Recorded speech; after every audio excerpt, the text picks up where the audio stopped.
The Giant's Challenge. The gym was almost empty on that humid Hong Kong afternoon. The air was thick with the smell of sweat and worn leather, mixed with the muffled sound of punches against training bags. Bruce Lee, then 28, stretched in the corner of the room, his defined muscles rippling beneath his skin as he performed fluid, almost dance-like movements.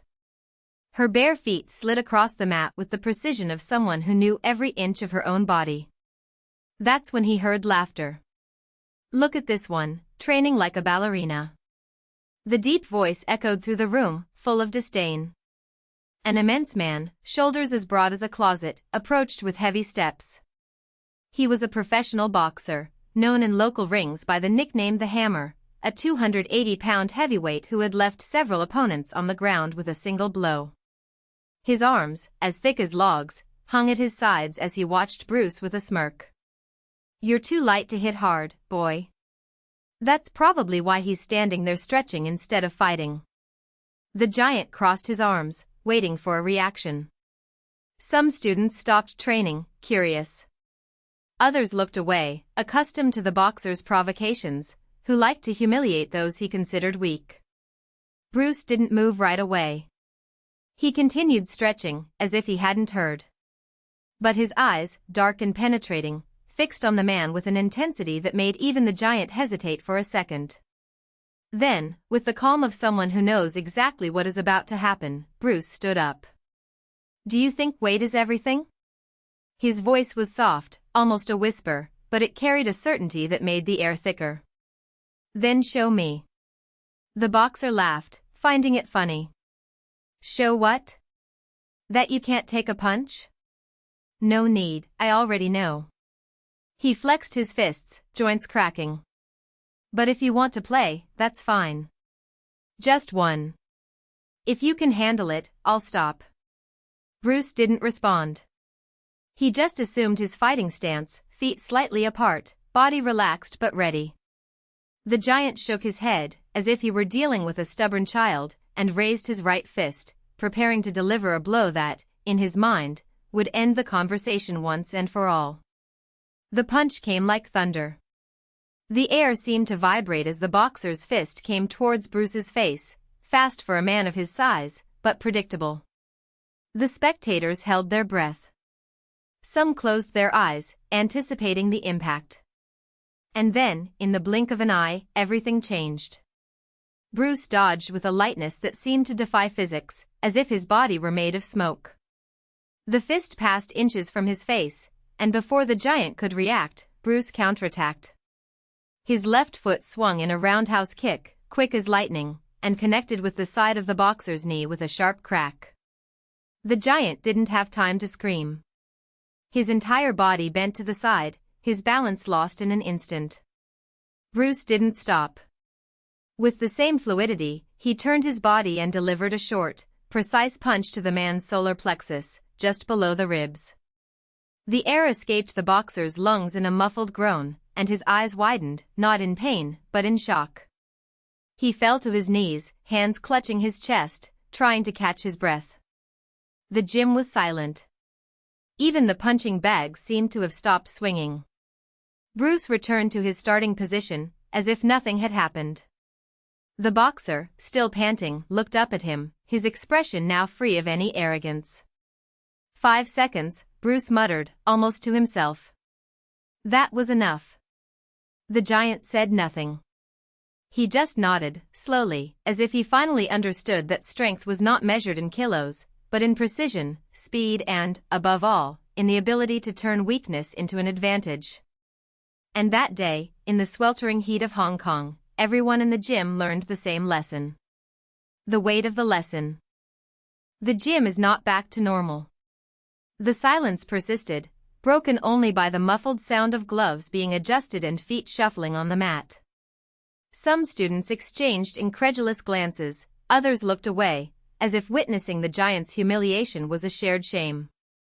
Bruce, however, remained motionless, his arms relaxed at his sides, his breathing controlled. He didn't smile. Didn't celebrate. He just watched the man in front of him struggle to his feet, his shoulders hunched not by the weight of his body, but by the weight of defeat. You're fast, the giant murmured, wiping the sweat from his forehead with the back of his hand. Faster than anyone I've ever faced. Bruce didn't respond. I knew words weren't necessary. What was there to say? That brute force was useless against someone who understood the rhythm of the fight as a dance? That the true art of combat was not in crushing the opponent, but in making him realize, at the exact moment, that his own strength would betray him? The giant walked away, collecting his things in silence. Nobody stopped him. Nobody consoled him. He was a stranger there, an outsider who had arrived with promises of domination and left with the humility of someone who had just been stripped of an illusion. When the gym door closed behind him, a collective sigh went through the room. It was then that Master Lee, an old man with gray hair and scars on his hands, approached Bruce. He didn't speak right away.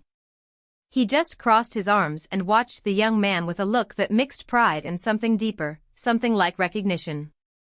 You let him go, Lee said finally. Bruce raised an eyebrow. He was not an enemy. No, agreed Lee, but it could have been a student. Bruce didn't respond. I knew the master was right. There was power in teaching, in transforming defeat into wisdom.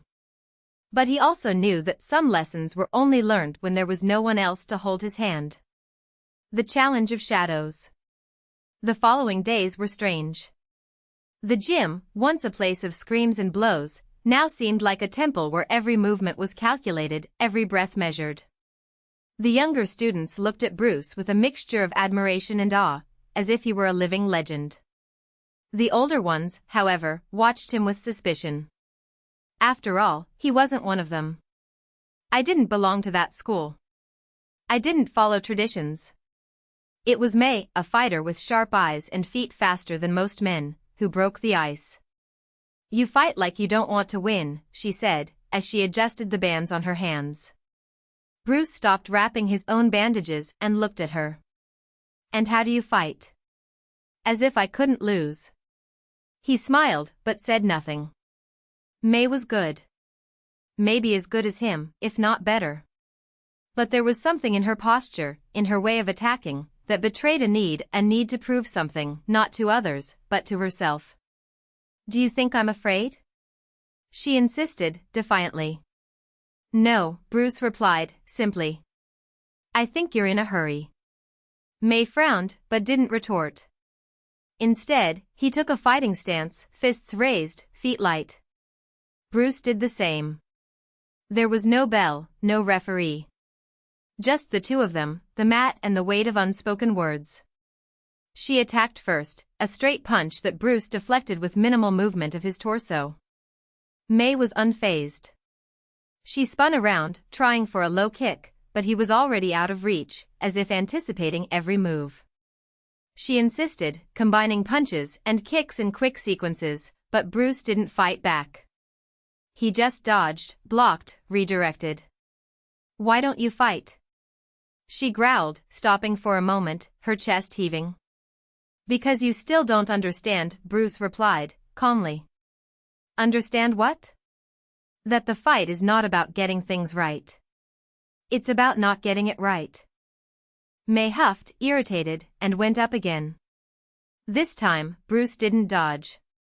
When her fist came towards him, he moved to the side, but not fast enough. The blow hit him in the shoulder, not hard, but enough to make him take half a step back. The entire gym held its breath. Bruce looked at his shoulder, then at May. And then, for the first time, he truly smiled. Now yes. She didn't understand. Not at that moment. But when Bruce counterattacked, not with punches or kicks, but with a series of shifts that made her lose her balance, May began to see. He wasn't fighting her. He was fighting her, using her own strength against herself.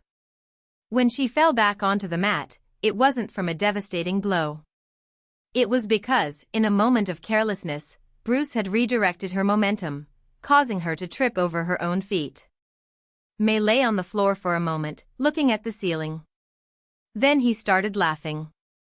That's not fair, she said, still laughing. Bruce reached out his hand to help her up. Fair is what works. The last lesson. Master Lee died a week later. There was no warning. One day, he just didn't show up at the gym.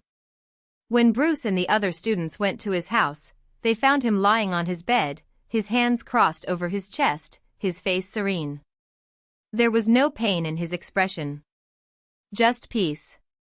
The funeral was simple, as he would have wanted.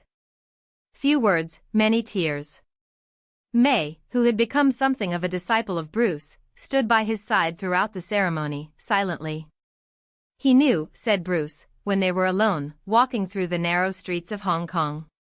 Did you know what? That he was going to die. May looked at him, surprised. How? He once told me that a real fighter knows when his time has come. Not because you are weak, but because you have already learned everything you need. May didn't respond. He just nodded, as if he understood something that couldn't be explained. The legacy. The gym changed after that. Bruce took Lee's place, not as official master, but as a constant presence. He did not teach with words, but with actions. It showed, it didn't tell. And the students, little by little, began to understand. May became his most dedicated student. Not because he treated her in a special way, but because she saw in him something that no other fighter had, the ability to win without destroying, to teach without humiliating, to fight without hate. Years later, when Bruce left Hong Kong to follow his own path, the gym continued. It was no longer the same noisy, arrogant place. Now, it was a place of discipline, of respect. A place where true strength was not measured in muscle, but in wisdom.